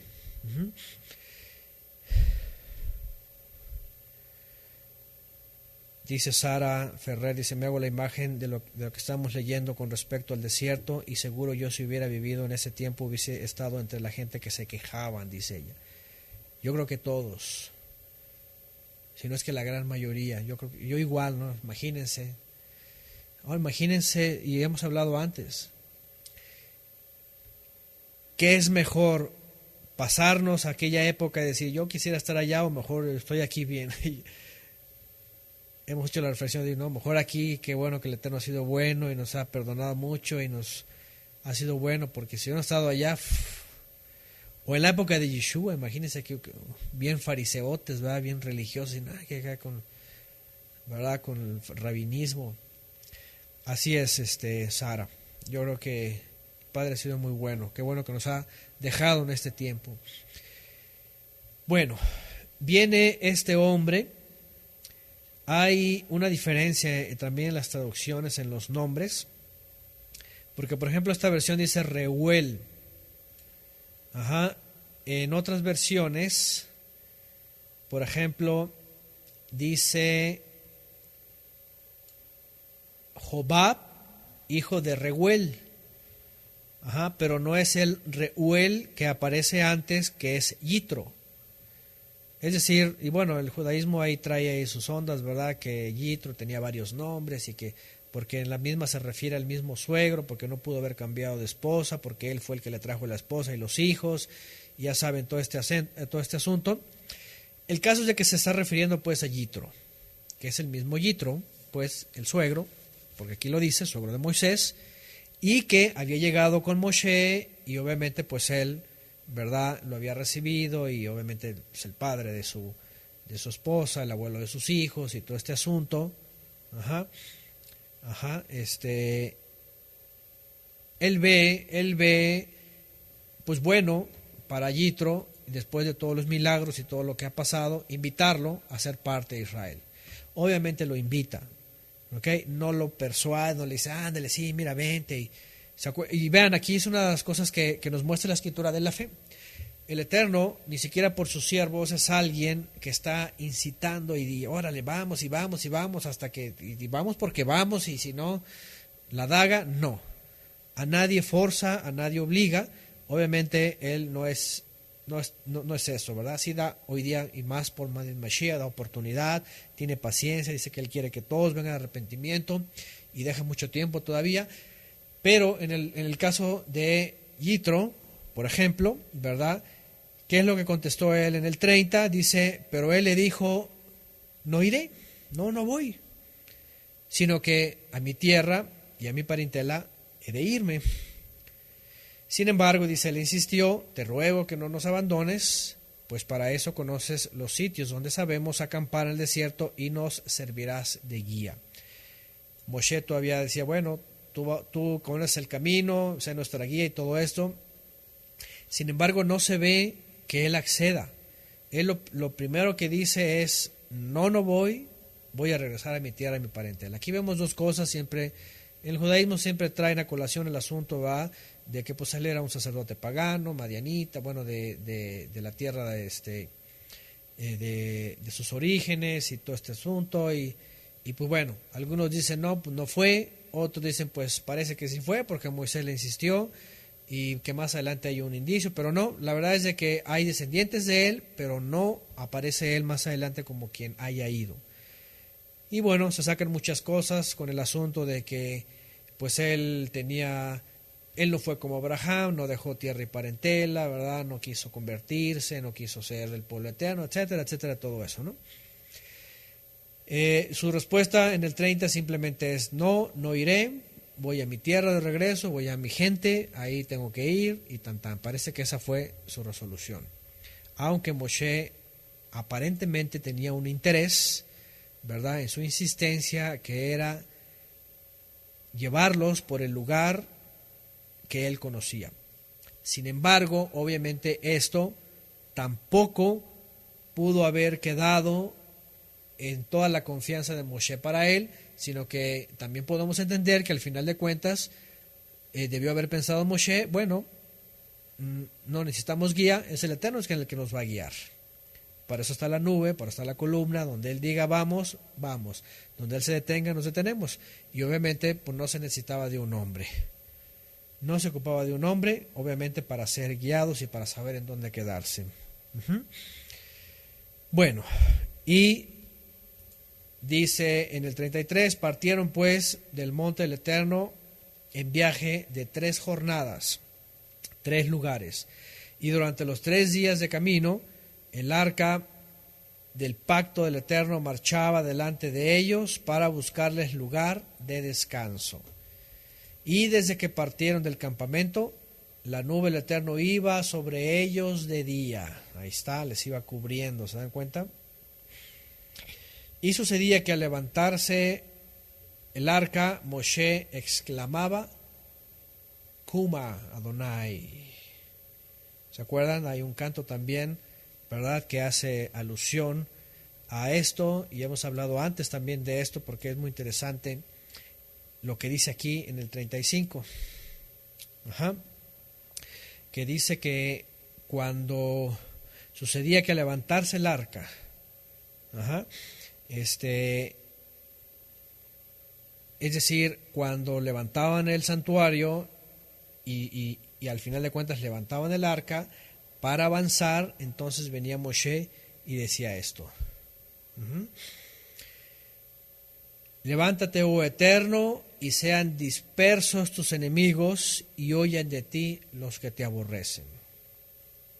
Huyen de ti los que te aborrecen. Hace tiempo hicimos una reflexión también cuando estudiamos sobre esto.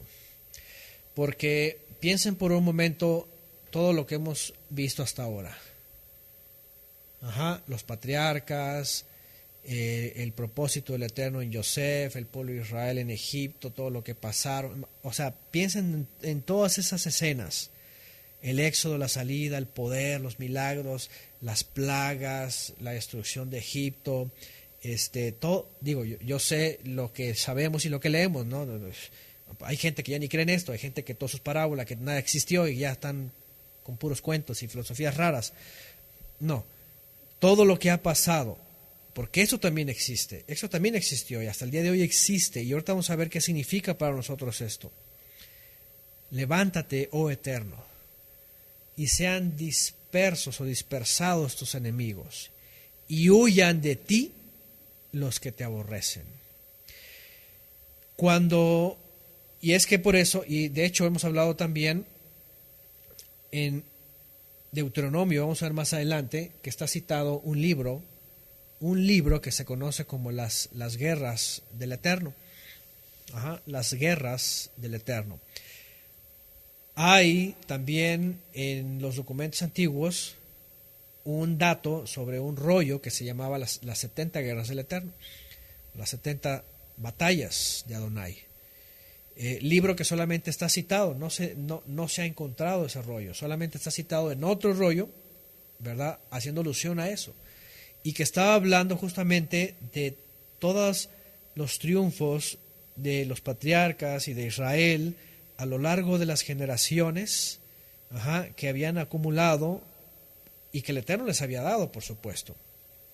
Y que por supuesto que no solamente combatir contra carne o como dice, cuerpo contra cuerpo, sino eran poderes espirituales, fíjense, imagínense nada más la tierra, las tribus que había en aquella época, los pueblos que había, las tribus, ¿verdad? Cananeas y todo esto, y al lugar donde iba eran desafíos. Por eso el pueblo de Israel cada rato se quejaba y se quebraba y esta queja y esta otra y eran luchas que él le iba dando a Israel. Y hemos dicho que eran luchas espirituales, porque no necesariamente iba el pueblo de Israel con lanzas y con espadas y con armas y con cañones y con nada de eso, ¿no? Si acaso llevaban alguna daga, ¿verdad? Porque antes no eran espadas como las que ya después vemos más adelante con los romanos.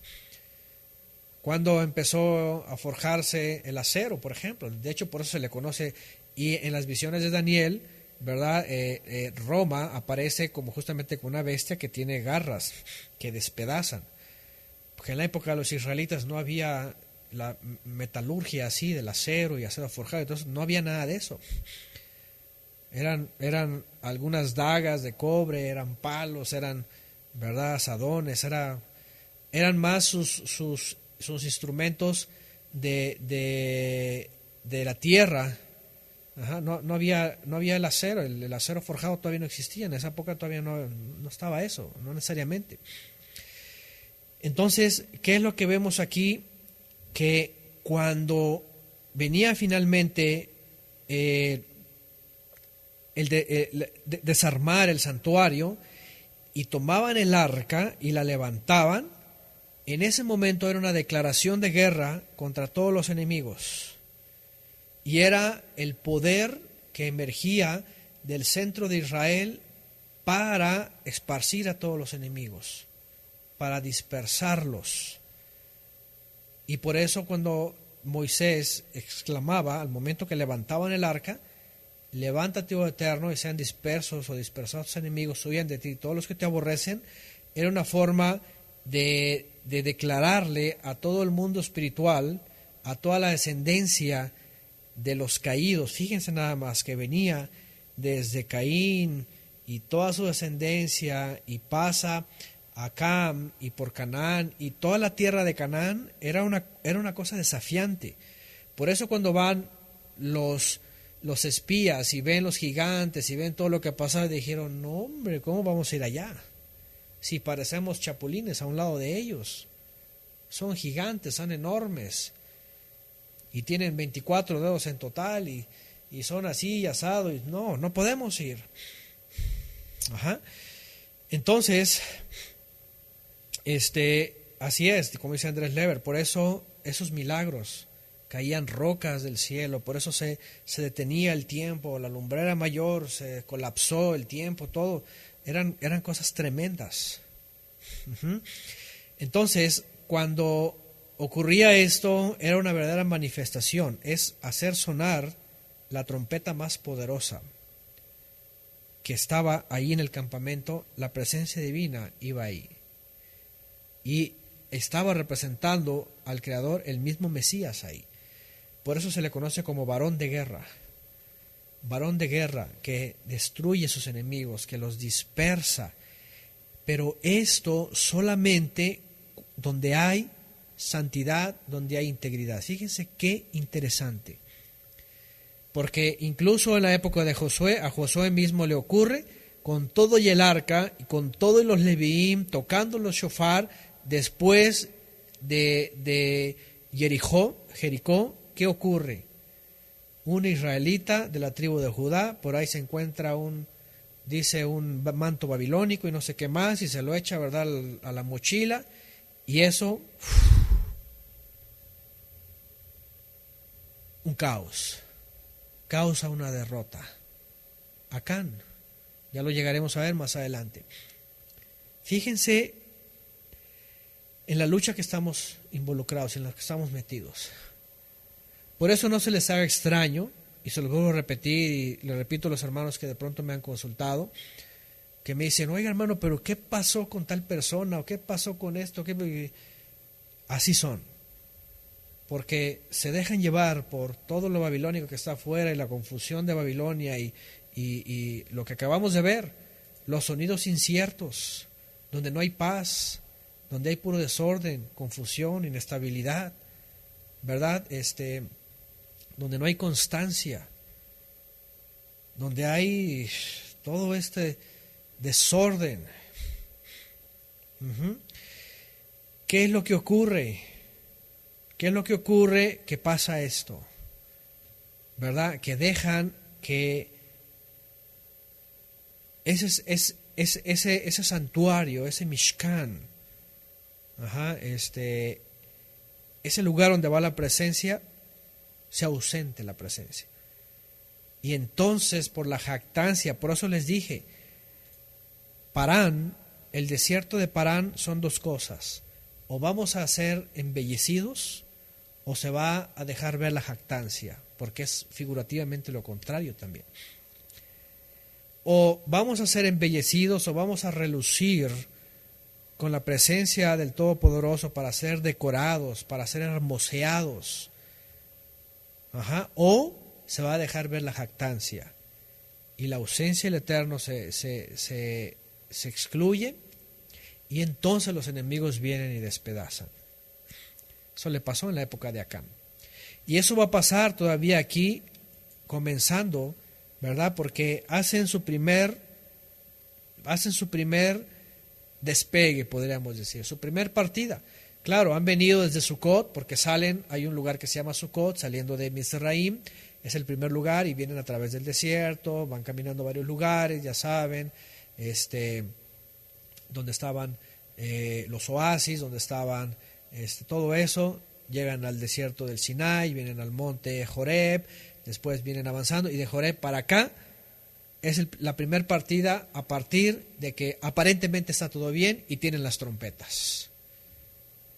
Estamos en el 10:35. Y entonces, cuando viene todo esto, viene la manifestación terrenal, declaratoria de un hombre, en donde dice: tenemos todo el poder.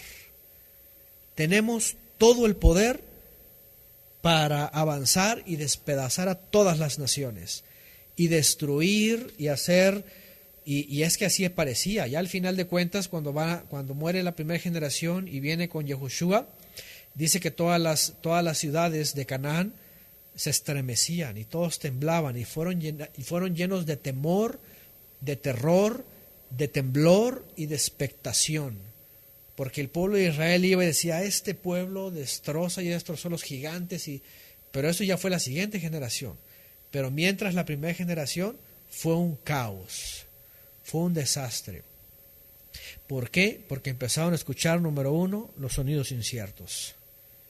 No pusieron atención al sonido de las trompetas, ni tampoco le dieron el reconocimiento al poder que se levantaba cuando levantaban el arca del pacto, y Moshe tenía toda la conciencia y decía: levántate, oh Eterno, y sean dispersados todos tus enemigos, y huyan de ti los que te aborrecen. Pero fíjense, el único problema aquí abajo con esto somos nosotros. Es el ser humano, que no permite que el poder del Eterno se manifieste. ¿Cuándo? Cuando el ser humano transgrede la Torá. Cuando el ser humano se jacta en su doctrina, en su filosofía, en su enseñanza. Y hace tiempo que estudiamos esto, hablamos justamente de alguien que usa este texto que en la época del atentado de las Torres Gemelas, ¿se acuerdan que hubo un gran alboroto y que Estados Unidos y que no sé qué y que tu pueblo? Y se levanta ahí, ¿verdad?, un cantante, ¿verdad?, muy famoso en el cristianismo y hace un disco especial sobre esto, hablando como que si Estados Unidos fuera el pueblo de Dios y todo, igual que ahorita el mandatario se sienten como si fueran los elegidos, ¿verdad? Y así como que si van a hacer lo que se les da su regalada gana, y citan este texto para hacer alusión aparentemente a los ataques árabes y una lucha contra los árabes y todo este asunto y toda esta maraña que levantaron, todo este teatro, ¿verdad?, sionista que todos hicieron, haciéndose como que, ay, el Eterno está con nosotros y se va a levantar para destruir a todos los enemigos. Autoatentado y masonería y asuntos sionistas y un montón de cosas que la gente hasta el día de hoy, mucha gente ni sabe lo que está pasando en las cortinas de humo y todos autoatentados y todo el, ¿verdad?, el sistema que está ahí realizando todo este asunto, toda una farsa construida. Y se levanta este cantante, ¿verdad? Y levántate, Señor, levántate. Y bueno, un canto ese, yo no sé quién lo recuerda, ¿verdad? Ese tal Witt. ¿Y saben qué? Y ellos mismos son los enemigos. ¿Por qué? ¿Por qué? Porque cuando se levanta el Eterno, ¿qué es lo que pide Él? Y ya llegaremos ahí, ¿verdad? ¿Qué es lo que Él exige? ¿Qué es lo que pide cuando Él se levanta? Cuando Él se manifiesta, cuando Él dice, voy a avanzar. Cuando Él dice, voy a avanzar, ¿quién está de mi lado? ¿Se acuerdan? ¿Se acuerdan estudiamos cuando estudiamos lo de Éxodo del becerro de oro? ¿Qué dijimos? Que el Eterno dice, ¿quién está de mi lado? Dice Moisés, ¿quién está del lado del Eterno? A ver, hágase para acá. Porque el que está del lado del Eterno es el que obedece. Es el que anda en los mandamientos, es el que guarda los mandamientos, es que el que está en santidad, es que el que obedece al Creador, no es el que obedece al hombre, no es el que dice hagamos un árbol de Navidad, no es el que le canta en Navidad, no es el que dice hagamos un ídolo el 1 de enero, no es el que dice hagamos una religión, no es el que dice hagamos ecumenismo, no es el que dice que tiene tantito, qué tanto es tantito. Hace tiempo que reflexionamos, dijimos esto y dijimos, mucha gente no tiene ni idea cuando dice levántate, oh Eterno, y se han dispersado a tus enemigos, porque se han convertido en enemigos cuando están negando justamente a las dos trompetas que suenan, cuando están negando la instrucción que el Padre ha dado para ser un pueblo santo, cuando están negando totalmente al Mesías verdadero de Israel, que es la palabra viviente, y proclamando a un Mesías falso que salió de Constantinopla y una religión constantinopolitana o constantinoplaniana, como sea, que no tiene nada que ver con la Cajal de Israel en Yeshua HaMashiach. Entonces imagínense nada más.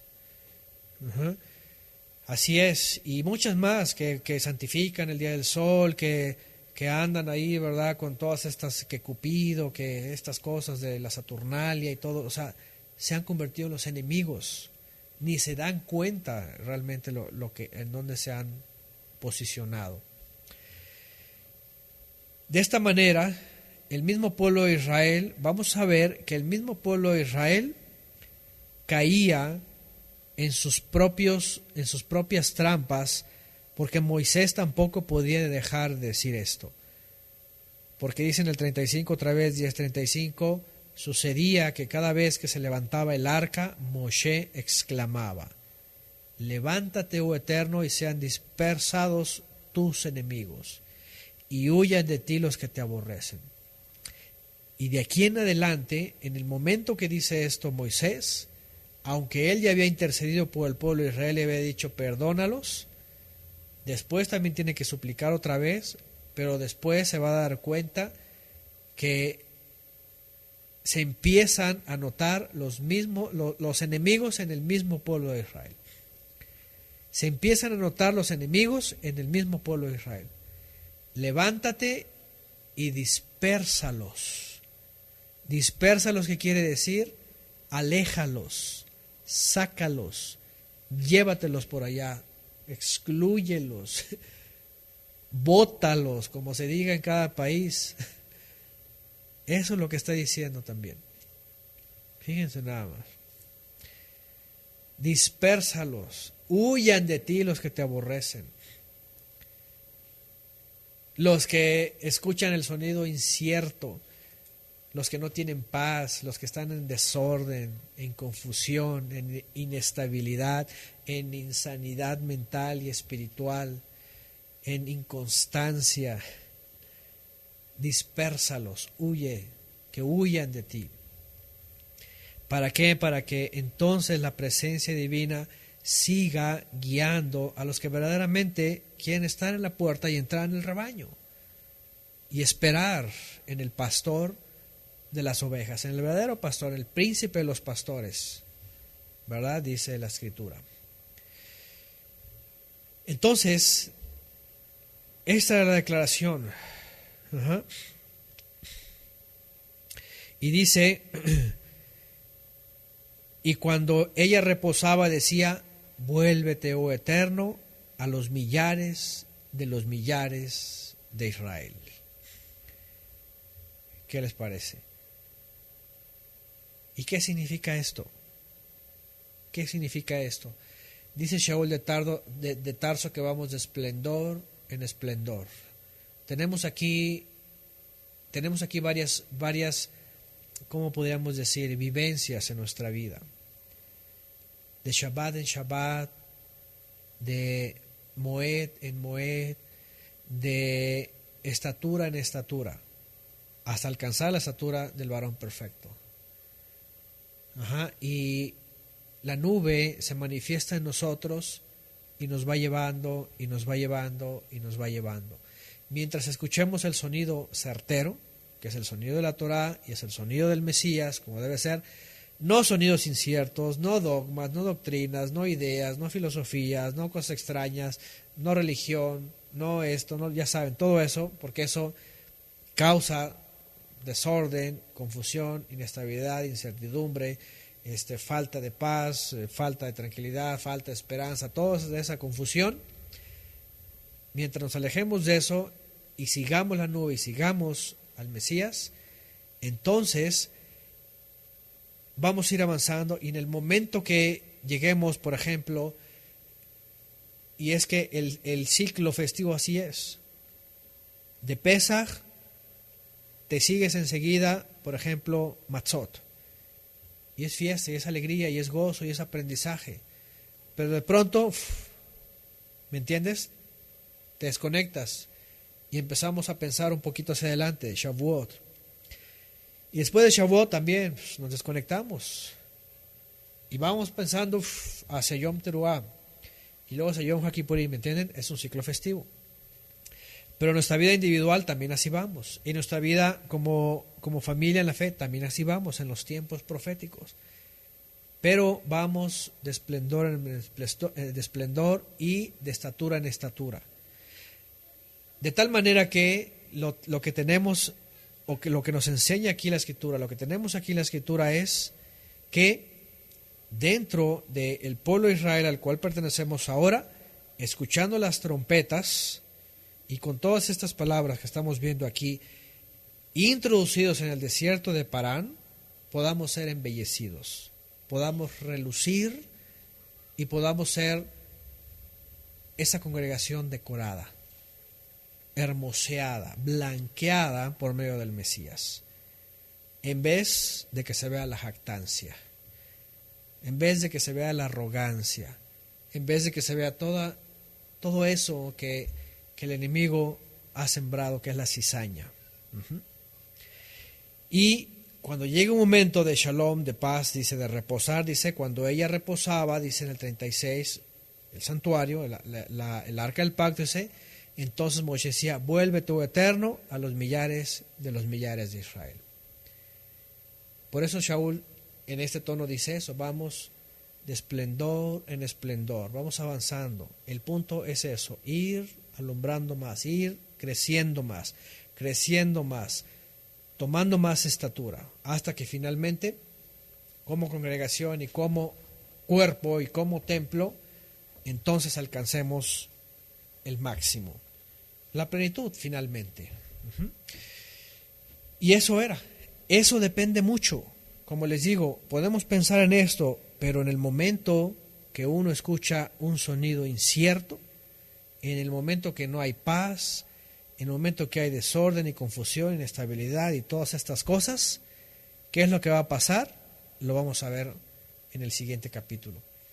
A partir del siguiente capítulo, vamos a empezar a ver el primer pero. Y así va a empezar el siguiente capítulo. Ya lo veremos más adelante y vamos a ver, fíjense nada más, con todo lo que ya se tenía, viene el primer pero.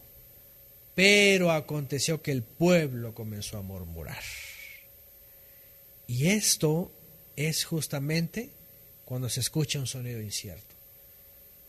La murmuración, el chisme, la jactancia, bueno, es eso.